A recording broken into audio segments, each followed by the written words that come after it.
2025 আইপিএলের আগে বড় রদবদল, মেগা নিলামে চমক আনছে বিসিসিআই। আইপিএল 2024 তার চূড়ান্ত পর্যায়ে রয়েছে। মৌসুমের আর বাকি 4টে ম্যাচ। 26শে মে আইপিএল ম্যাচ অনুষ্ঠিত হবে। এই পরিস্থিতিতে 2025 সালের আইপিএল এর জন্য ইতিমধ্যেই প্রস্তুতি শুরু করে দিয়েছে বিসিসিআই। এই বছরের শেষের দিকে মেগা নিলাম অনুষ্ঠিত হবে। এই মেগা নিলামে বেশ কিছু গুরুত্বপূর্ণ পরিবর্তন আনার পরিকল্পনা করেছে বিসিসিআই। প্রতিটা দল মেগা নিলামে প্লেয়ার ধরে রাখার সংখ্যা বাড়ানোর ওপরেই জোর দিচ্ছে। আইপিএল এর ফ্র্যাঞ্চাইজিগুলো এই নিয়ে মতামত প্রকাশ করেছে। সাধারণ নিলামের মতনই এটি, তবে এই নিলামের পার্থক্য হচ্ছে প্রতিটা দল তাদের নতুন করে তৈরি করার সুযোগ পাবে।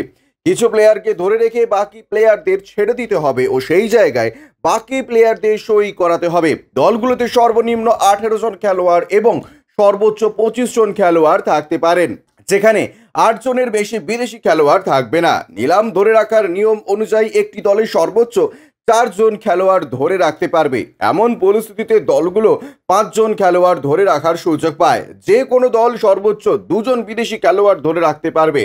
গত 16 এপ্রিল আহমেদাবাদের মেগা নিলামে আইপিএল এ দলগুলোর মালিকদের সঙ্গে বৈঠক করে বিসিসিআই, যেখানে মেগা নিলামের প্লেয়ার ধরে রাখার কথা আলোচনা হয়। জানা গিয়েছে এই বিষয়ে আইপিএল এর ফ্র্যাঞ্চাইজি মালিকদের ভিন্ন মত ছিল।